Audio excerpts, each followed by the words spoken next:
to the political arena. We'll talk with Lavi, cover it all. Let's get real. Wednesday nights at 8 on Win FM.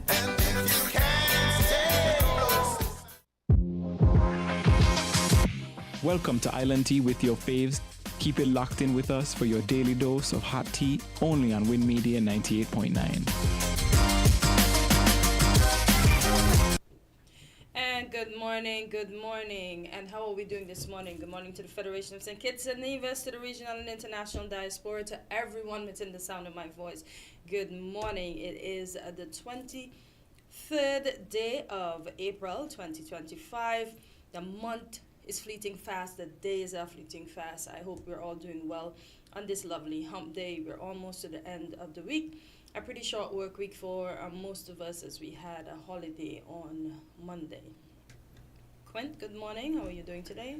Good day. I'm quite fine. All right. Just to remind you, if you have something pressing you want to bring to the fore, or you wish to just join in on the conversation that we are having, you can call us at 0333-440065.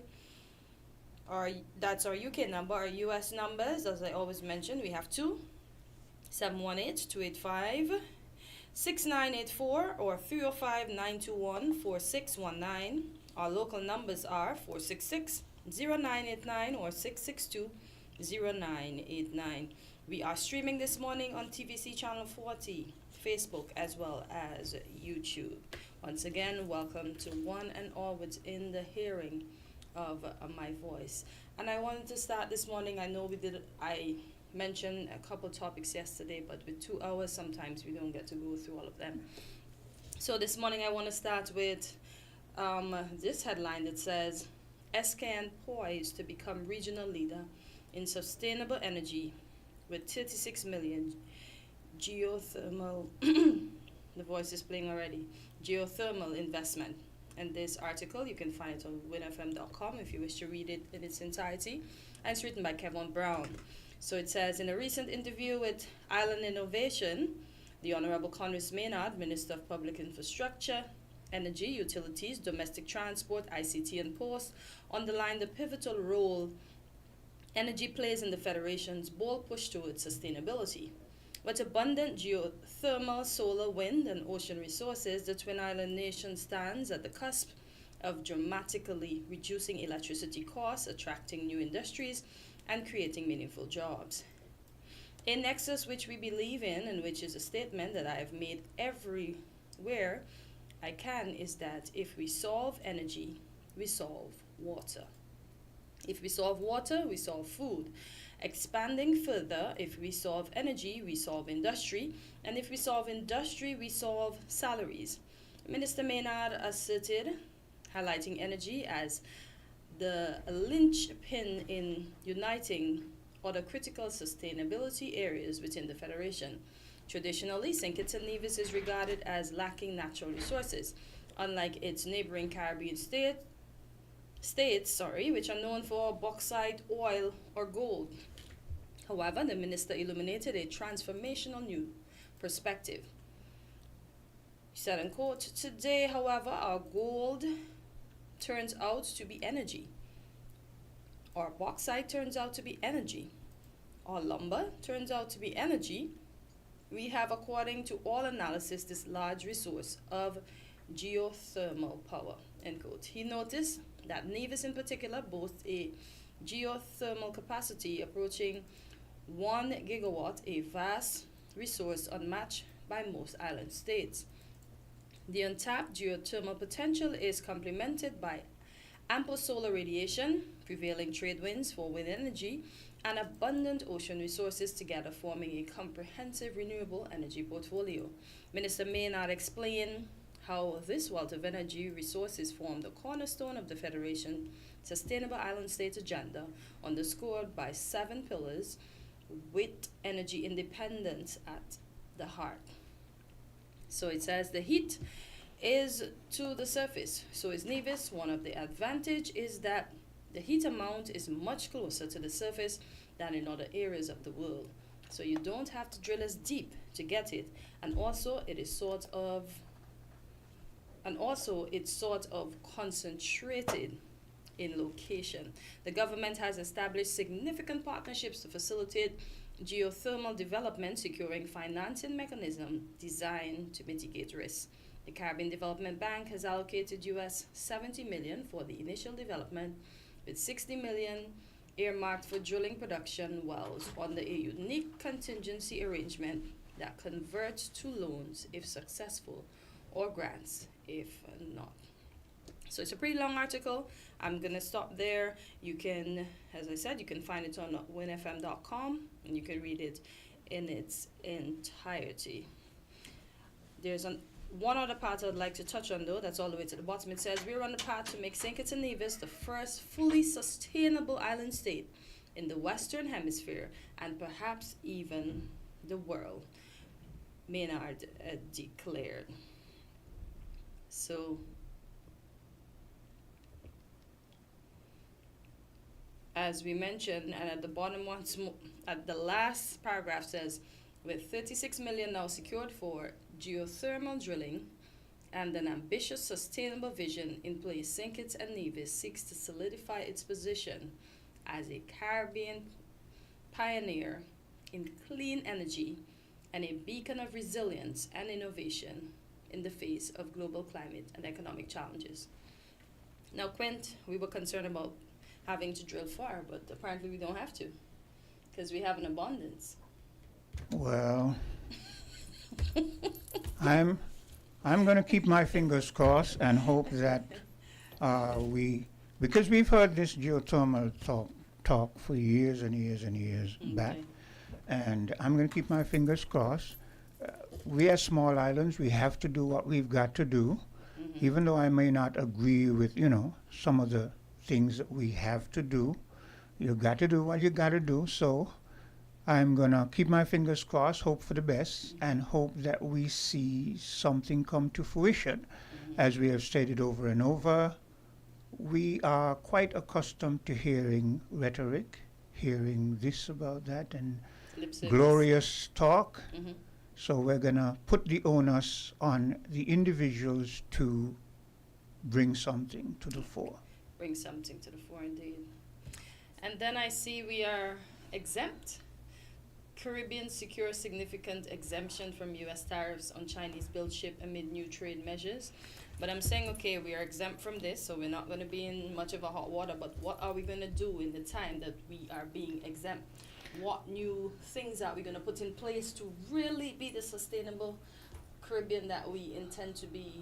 Well, I'm going to touch that. But before I touch that, let me do. Have you heard the latest news? The Trump administration have actually admitted that the tariffs are unsustainable.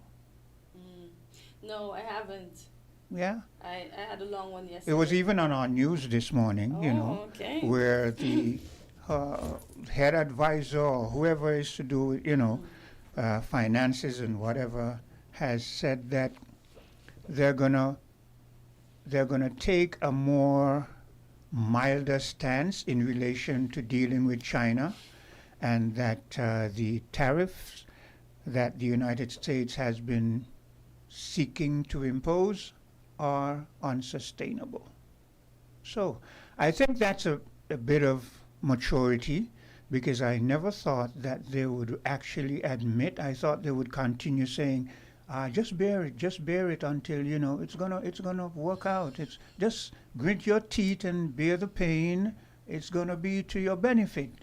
But they see what's happening around the globe, and I've got some clips that I'm gonna play on maybe later on Voices, where two economists are giving some scathing remarks as to it relates to Trump. They even went so far as to say that the United States is on its decline as a world superpower. Yeah.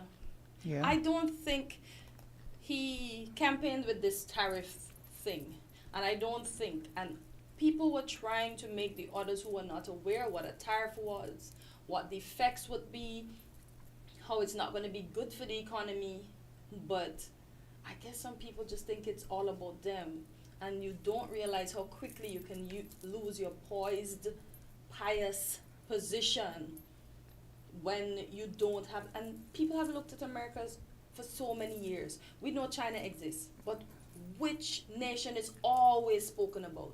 America, America, Yeah. America. We know Canada exists. We don't hear much about Canada. We know England exists. We don't hear much. Everything is America, America. So why would you go and put yourself in a position to create your own demise and your own fall? Create your own demise. I don't know. There was something else I was thinking as you were speaking, but it sort of evades me right now. I hope it returns. But in terms of your first question, in terms of what can we do to get sustainability over a given period, what the minister says, if it works out, is good, if it works out. Because as he said, if we get energy, we get that, and we get This, water, we get that, salaries, and we get, food. you understand? So on paper, it sounds good. Nice. It sounds plausible. It sounds logical, but it's to do it. Yeah. It's to get it done. Yeah, we need to see fruition. Yeah. As long as he can put his words to action and get results, kudos, Yeah. because it sounds good. And the way he lays it out, it's factual if it happens.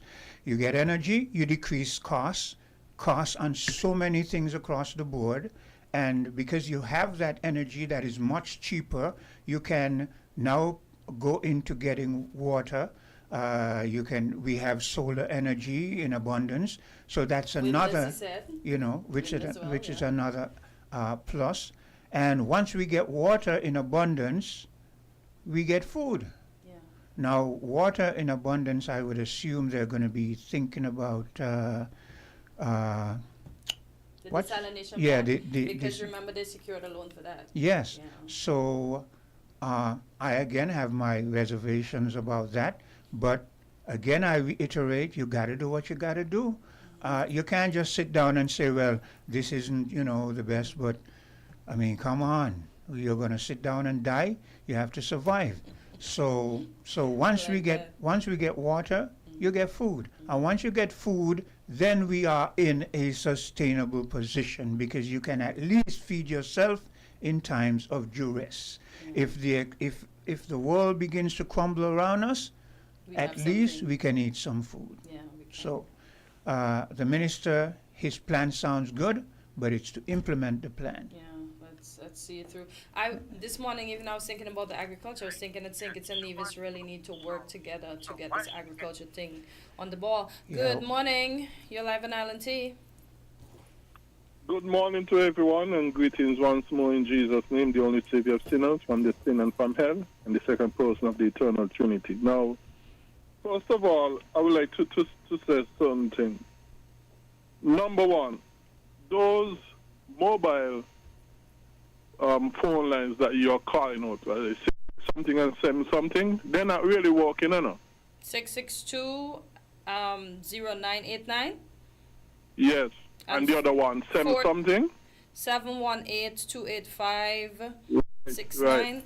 They're So not really working, this one and the 662, you don't get through on them. So you get through on the 466, the 305, and the Right. 033. Okay, no problem. Right. So y'all need to check out those other two numbers. Okay, no problem. I'll let them know. Thank you for that. Okay. That's number one.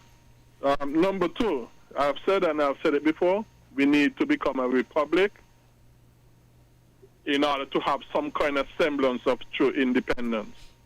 We need to become a republic. Until then, this independence thing is just a mockery at best.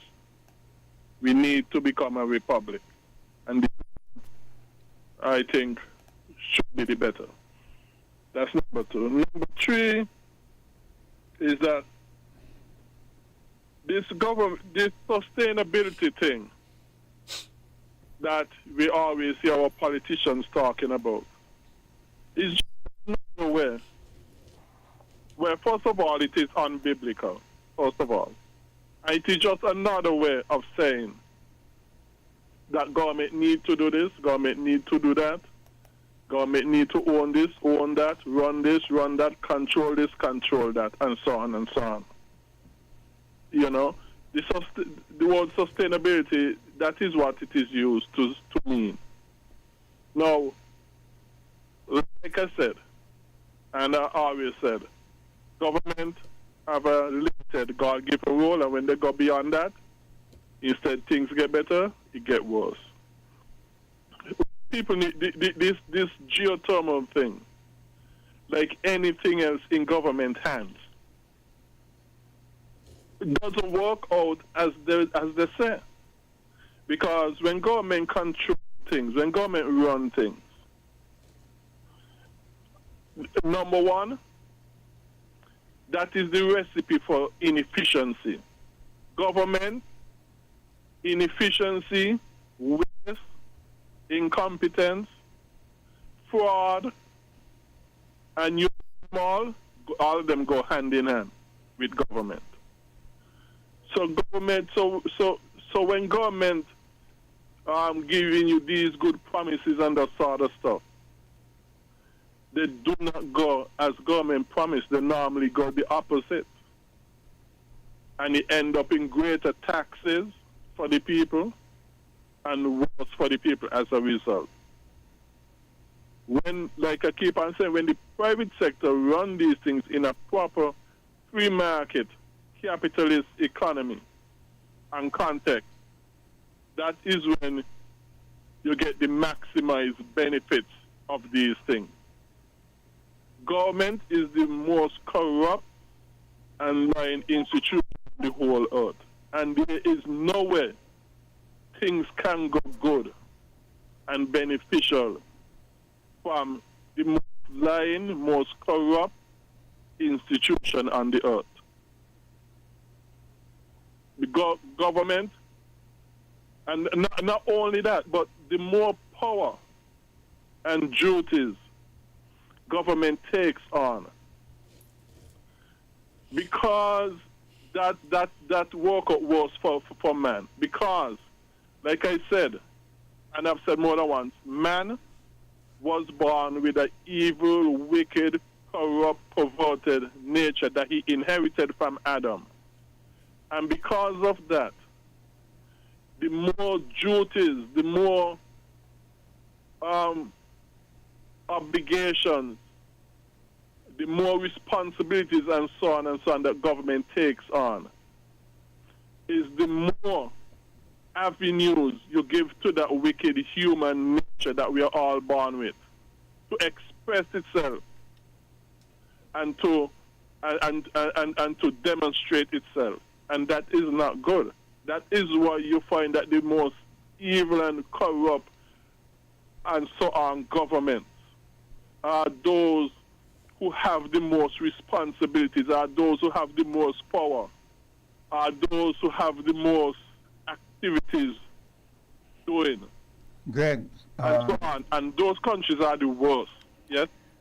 Greg, I agree with you, but how do we remedy that? I agree with you that, as I said before, what the minister puts on paper sounds good, but I agree with you, usually governments put people in positions that they're not well qualified for. It goes by favoritism usually, or it goes by perhaps there's some party hack who they feel obligated to, and sometimes they overburden the workforce. For instance, where it would have taken 20 people to do a job, you find there's 50 people, because soon as a party supporter says to the minister that they've got a son or a daughter or a friend who wants a job, they pile them onto the system. So I agree with you, but how do we go about remedying that? Well, okay, first of all, Quint, let me say this. Even though we have a myth that we believe if somebody is qualified for the job, that they are somehow going to be better. Look here. I've seen in the government system where people are fully, maybe even overqualified for a job. and they're just as corrupt as the person who are underqualified. Okay? As a matter of fact, I've seen people who are not as qualified even better and less corrupt than those who are more qualified. I'm not giving in to this myth that qualification change things. Again, because I've seen the opposite. Again, I'm not disagreeing with you, but I think you understand the context in which I speak when I say... Yes, I do. Yes. So I do. So then if I do, but but somehow we've been defined a person being qualified when I've seen, hey, in the end, it's really no better. It's the person. It is the person themselves, because the biggest thief are those who are very qualified. Okay. But what I'm saying is that, what I'm saying that we rectify, Quint? Yes, go ahead. There's only one way to rectify this thing. And I've been saying it always. Just do things the biblical way. You have to limit government to its biblical function. The more functions you give it, is the more the evil, wicked nature of man going to express itself through those many functions. The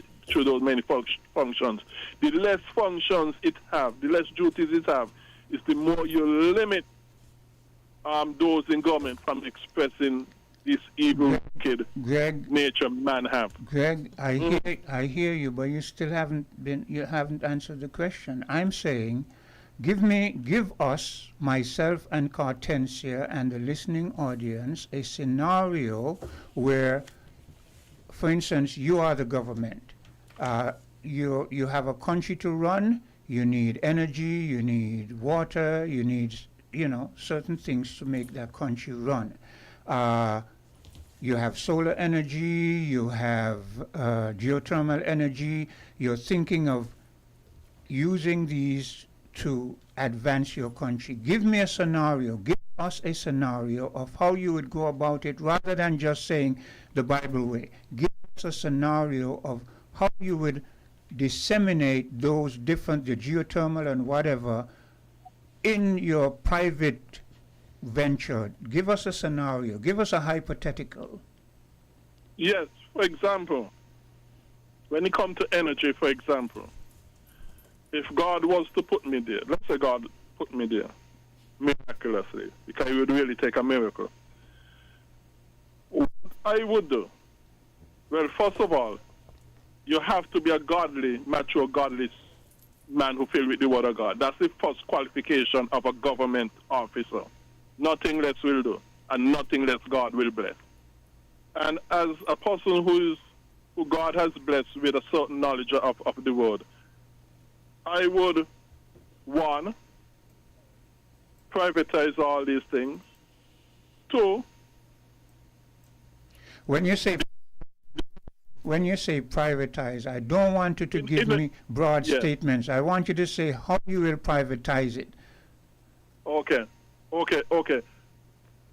Anybody who wants to supply their own electrical source will be free to do so. The station, the power station, okay, I would take it out of government hands and put it into private hands, who are to be most competent to run it. Maybe put it out to bid. Well, that's what I want to hear. Tell me, give us a detailed, go ahead. Yeah, put it out to bid, and who offer the highest bid owns it. Also, the highest bid? Well, what highest bid? Yeah. Why not? Because why not? Because we're thinking economics here. Why not a bid that is sustainable with